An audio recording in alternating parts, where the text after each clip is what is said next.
Okay, welcome back. So today's section we will start.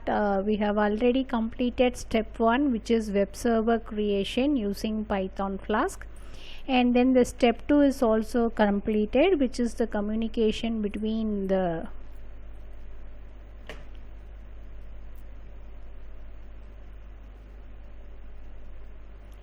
which is the communication between the front end HTML page and then the web server. That is also the link for the step 1 and step 2 is given in the description box. If you have not learned, kindly go through that links and then come back to step 3. So now the step 3 is to make entire communication between the front end HTML page and your web server, which is Python Flask, and then the back end using either so both the session I will handle. So in this section we will see how to communicate with the back end, which is exam server, exam using PHP admin and using MySQL database. So we are going to connect with the backend, right? So only the part A will be completed in this session, and in next video lecture we will see how to communicate with the remote MySQL. So here first we have to download XAMPP where we have to create our PHP MyAdmin creation using that XAMPP, and these are the steps to be followed to download your XAMPP. Just go to Google web browser and then type either copy this link and paste it there, otherwise you can just type XAMPP download. Automatically it will show the link for apachefriends.org, and if you click that link you will able to download that XAMPP, and any version you can select as well as based on the operating system. So since I am using Windows operating system, I have selected the XAMPP based on Windows operating system, right? After downloading that XAMPP, you have to install it in your system. But if you are going for remote MySQL, no need of installation. You can access through internet itself that MySQL server, right? So the advantage of XAMPP, you can able to access it at any time because your system is with you. If it is remote MySQL, if the server is loaded with so many number of requested, then you cannot able to retrieve it at the correct time, right? So but here XAMPP only within the system you can able to work, but if you are going with remote MySQL, you can run your application anywhere by using only the Python Flask as well as your HTML program, right? So after downloading your XAMPP, what we are going to do, we are going to select that XAMPP control panel from your search bar, search for XAMPP control panel, and then you have to start Apache as well as MySQL. These two services has to be started in XAMPP control panel. So after starting this, go to the web browser and then type http localhost, http://localhost. Automatically it will show you where your PHP MyAdmin is there, right? So you just click on PHP MyAdmin, and within that you can select a database and create your own database. So for example, in this lecture I have created the database based with the name of IT department, as well as I have created a table within the database which is named as second year. This is the name given for the table, right?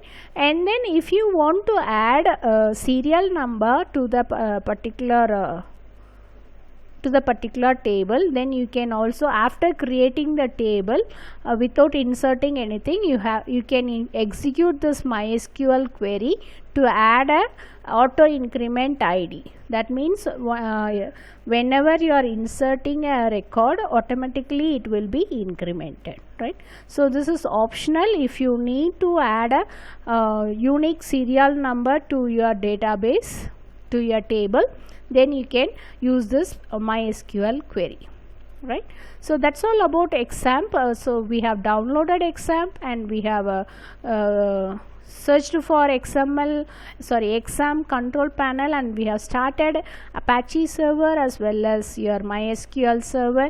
After starting this, I open a web browser and go to localhost, select phpMyAdmin, and then create your own database, as well as within that database create a own table.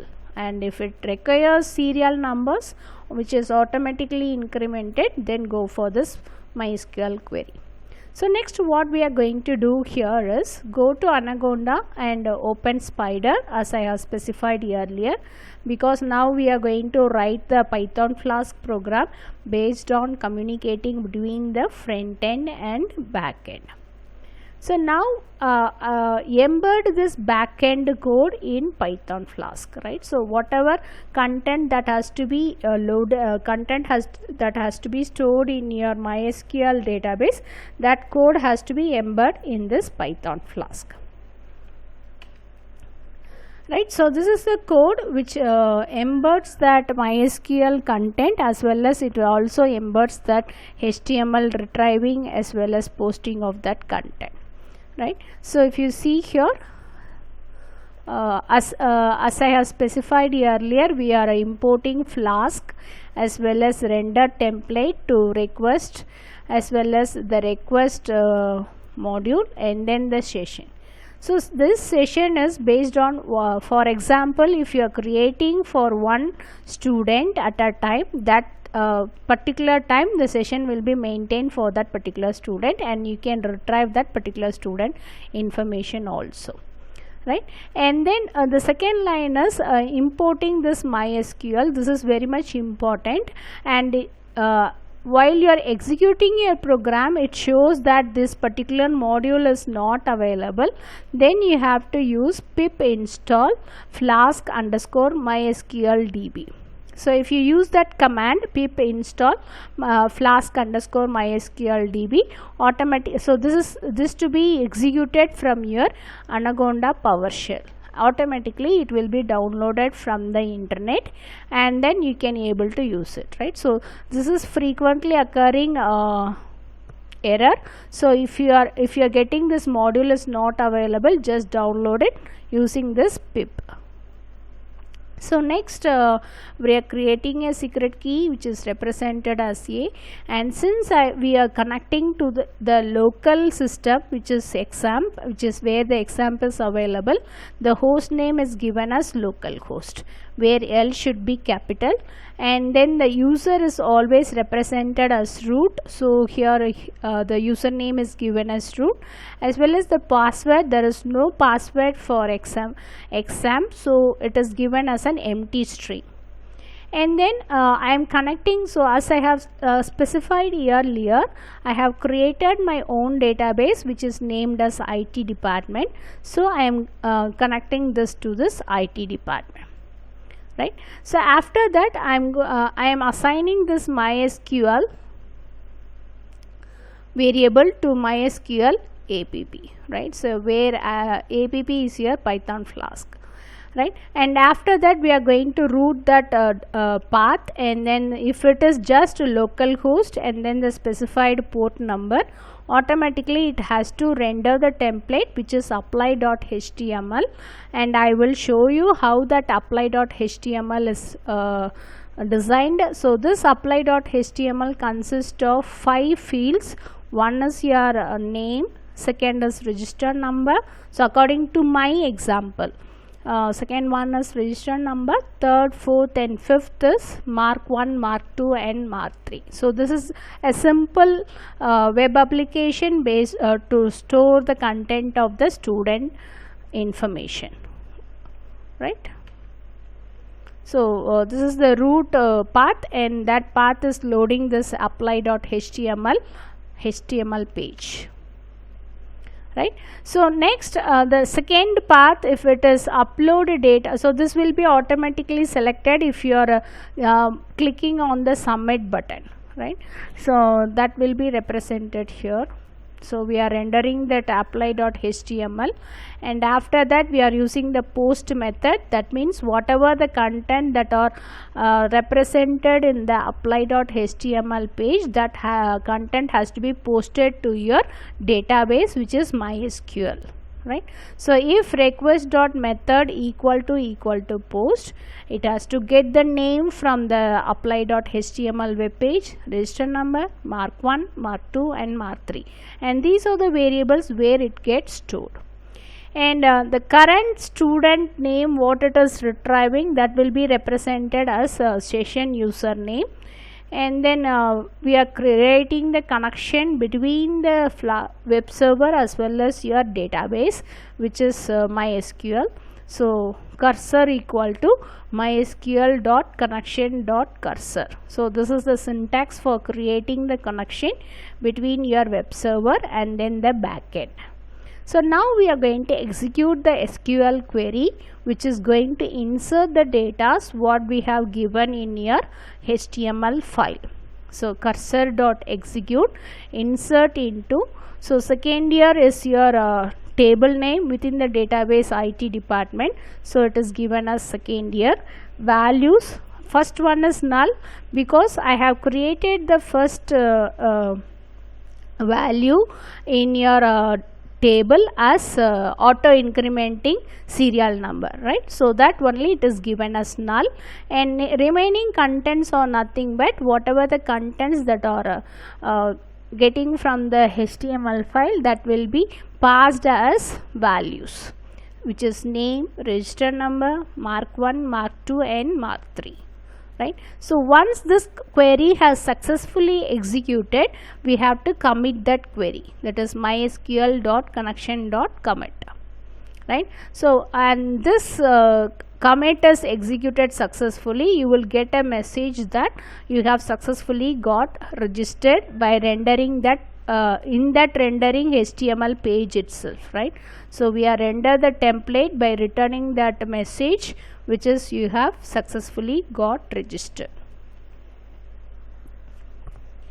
And then the next path, that is display path, where what it is going to do, it is going to just select the so we have created the session, right? So within that session username, the only that currently saved or currently stored data, student data will be retrieved from that session, right? So that is the use of this particular path. So we are going to display the current data whichever we have stored in your MySQL database. This will retrieve the current data and display it in apply.html page, right?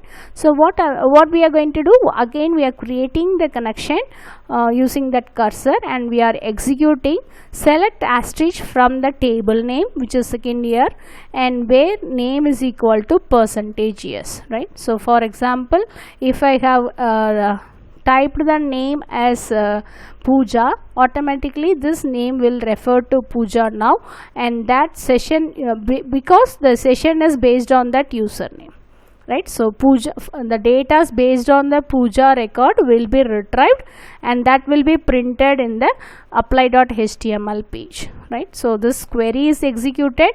So once this is executed, we are creating a variable to fetch that to store that record, where account is equal to cursor.fetch1, and then we are printing that account, and then this session.pop username, it's specifying that username as Pooja, as I have given as example, and this will be rendered in your apply.html page itself, right? So once you have popped it, that session will be deleted, and if you are not using this statement, again and again the same session will be noted, right? So you have to delete that session, so that only we are using that session.pop username.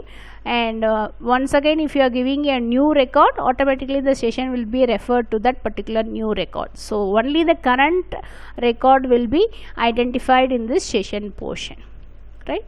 And this is as usual, we are calling that main function to run the app.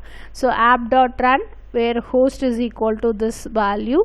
So obviously if you give this value, it will be executed in your local host, and debug equal to true.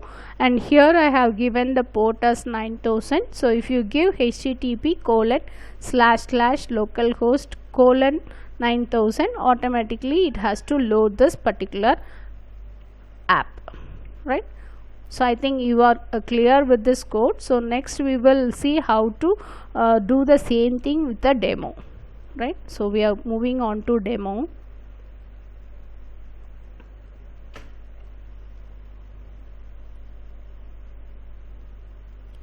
So first what you have to do, open the Anaconda Navigator, and go to Spider and launch Spider, right? So this is usual thing, as I have specified in step 1 and step 2. So after launching the Spider, you will get the Spider window, right? So in this Spider window, so as I have already teached you, the same program will be available as third app, right? So I think you can able to see here. So let me make it somewhat bigger, right? So this is the third app.py program, which consists of the same program what I have just now taught you, right? So same content. And apply.html, I will show you the content here for apply.html. So just I am creating a HTML document with the title student info and belonging to GCT, and within the head and body of that HTML page,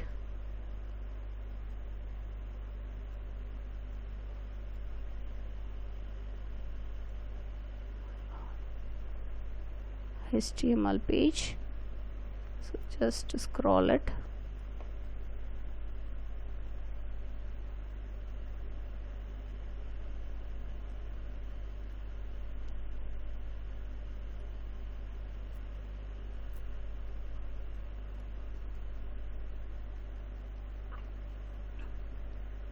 Right, so here I have created one label as name, as well as one text box, that is another label as enter your name, and this is the text box for that label name. Similarly, register number, and then the corresponding text box for register number, mark 1, mark 2 and mark 3. So this is very much simple, as I have specified earlier.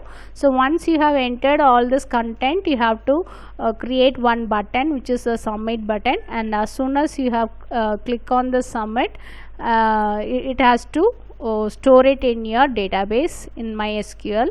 And after that, if you click here, it has to retrieve the current session data, and it has to show it in your HTML page, right? So if you click here near the display details, the current session data will be retrieved from the database and it will be shown here, right? So this is how you have to write your program. And downloading of XAMPP, as soon as you have downloaded from your web server, this is how your so this is how your XAMPP control panel looks like. So if you see here, first you have to start these two services. So already I have started these two services, so it's showing it's already running. So once you have downloaded XAMPP, you have to start these two services. So after starting this, you have to go to your web browser, and then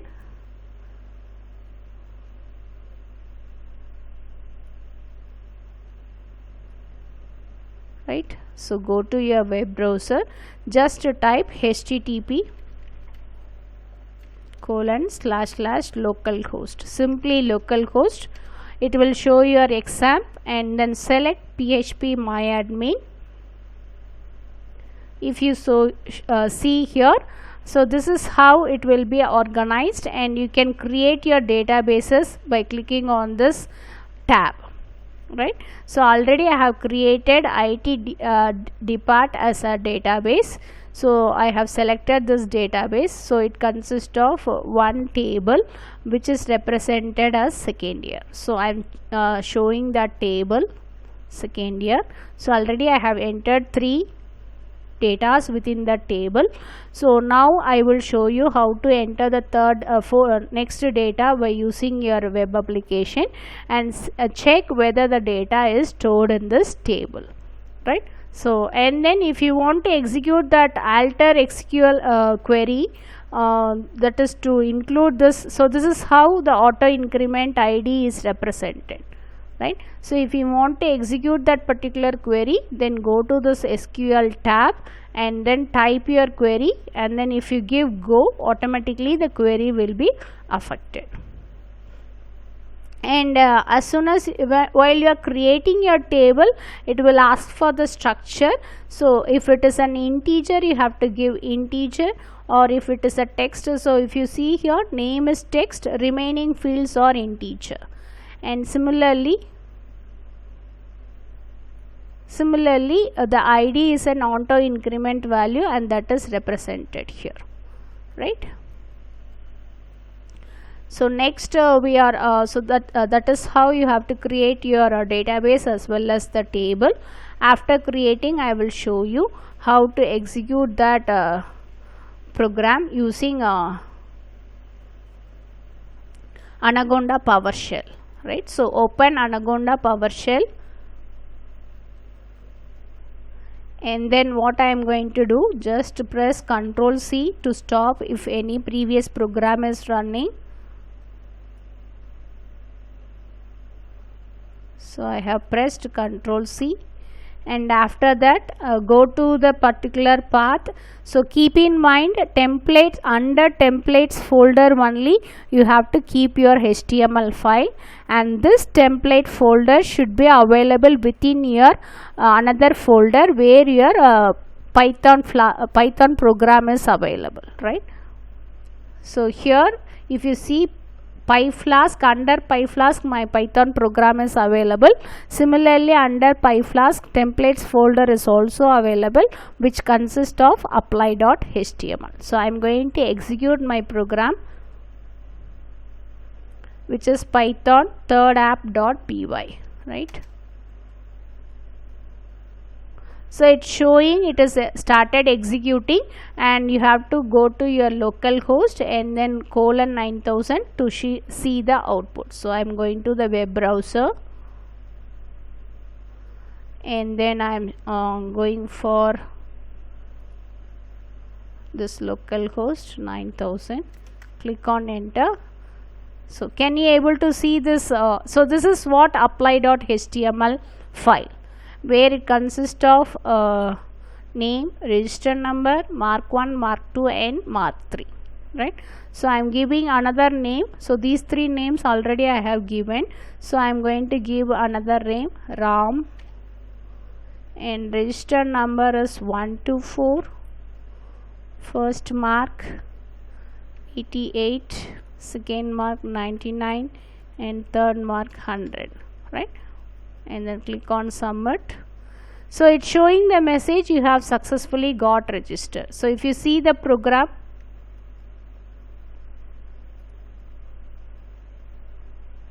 unfortunately the spider is closed, so no problem. So just it's showing you have successfully got registered. So this message will be rendered only if the SQL queries are executed properly, then only it can render this particular message, right? So it has been successfully. So we are going to check whether that particular record, now we are going to retrieve the same record using the session name by clicking here, right? So this is the record newly what I have entered. The name is Ram, and this is the register number, and these are the 3 marks, and 4 is nothing but the automatically incremented serial number, right? So this is how you have to execute a simple application using Python Flask as well as HTML as front end, and MySQL as backend using XAMPP, right? So in next video lecture we will see how to develop the web app using remote MySQL. Thank you.